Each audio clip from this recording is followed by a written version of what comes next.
এই মুহূর্তে যে খবরের দিকে নজর রাখবো, বকেয়া 25% ডিএর প্রথম কিস্তি দিতে সময় চায় রাজ্য।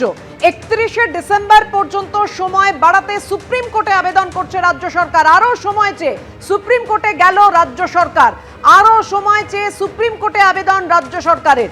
রিভিউ পিটিশন করারও প্রস্তুতি রাজ্য সরকারের।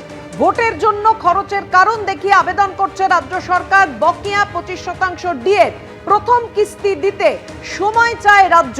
31শে ডিসেম্বর পর্যন্ত সময় বাড়াতে সুপ্রিম কোর্টে আবেদন। সৌভিক মজুমদার আমাদের প্রতিনিধি আমাদের সঙ্গে রয়েছে। সৌভিক,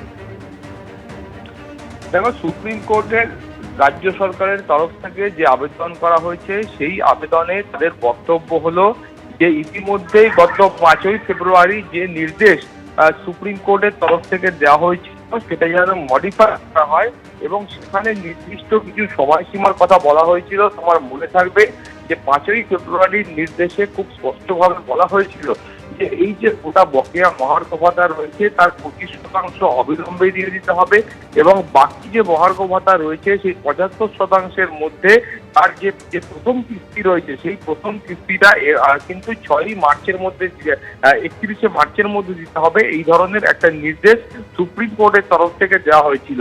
এখন সুপ্রিম কোর্টের কাছে রাজ্য সরকারের তরফ থেকে নতুন করে যে আবেদন করা হয়েছে সেখানে বলা হয়েছে যে এই 25% যে বকেয়ার কথা বলা হয়েছিল এবং বাকি বকেয়ার যে প্রথম কিস্তির কথা বলা হয়েছিল সেই সময়সীমাটা বাড়িয়ে 31শে ডিসেম্বর পর্যন্ত করা হোক, অর্থাৎ মার্চ মাস থেকে 31শে ডিসেম্বর পর্যন্ত করা হোক। এই ধরনের একটা আবেদন কিন্তু সুপ্রিম কোর্টে ইতিমধ্যে রাজ্য সরকারের তরফ থেকে করা হয়েছে। ফলে তুমি বুঝতেই পারছো যে এই গোটা বিষয়টা নিয়ে সরকারি কর্মচারীদের যে অভিযোগ ছিল সেই অভিযোগের প্রেক্ষিতে তারা কিন্তু ইতিমধ্যে তুমি জানো যে তারা নবান্নের কাছে চিঠি পাঠিয়েছিলেন। বিক্রমদা, ঠিক কি আবেদন করা হয়েছে রাজ্য সরকারের তরফে সুপ্রিম কোর্টে?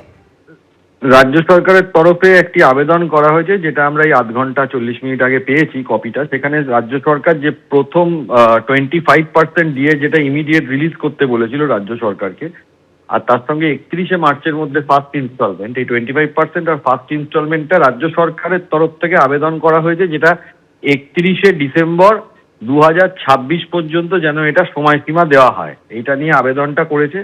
আর রাজ্য সরকার তার আবেদনের মধ্যে এটা লিখেছে যে প্রচুর পেনশন ফাইল এবং প্রচুর ডকুমেন্টস আছে যেগুলো সার্ভিস বুক, যেগুলো যারা দিয়ে পাবেন তাদের সেখান থেকে আমাদেরকে নিতে হবে, সেই জন্য সময় যাবে এবং ইলেকশনের একটা হিউজ এক্সপেন্ডিচার আছে যেটা কিনা এই সময়তে আমাদের করতে গেলে সেটা ডিফিকাল্ট হবে। আর এটাও রাজ্য সরকার তাদের অ্যাপ্লিকেশনের মধ্যে লিখেছে যে আমরা একটা রিভিউ অ্যাপ্লিকেশনের জন্য আসছি। এই সব কিছু মিলিয়ে তারা সময়টাকে 31শে ডিসেম্বর 2026 পর্যন্ত চেয়েছে ফার্স্ট ইনস্টলমেন্ট প্লাস 25% ডিএর জন্য। আমরা সুপ্রিম কোর্টে যদি এই এমএ অ্যাপ্লিকেশন ওঠে আমাদের তরফ থেকে স্বভাবতই এটাকে আমরা অপোজ করব। ধন্যবাদ। এবিপি আনন্দ, এগিয়ে থাকে, এগিয়ে রাখে।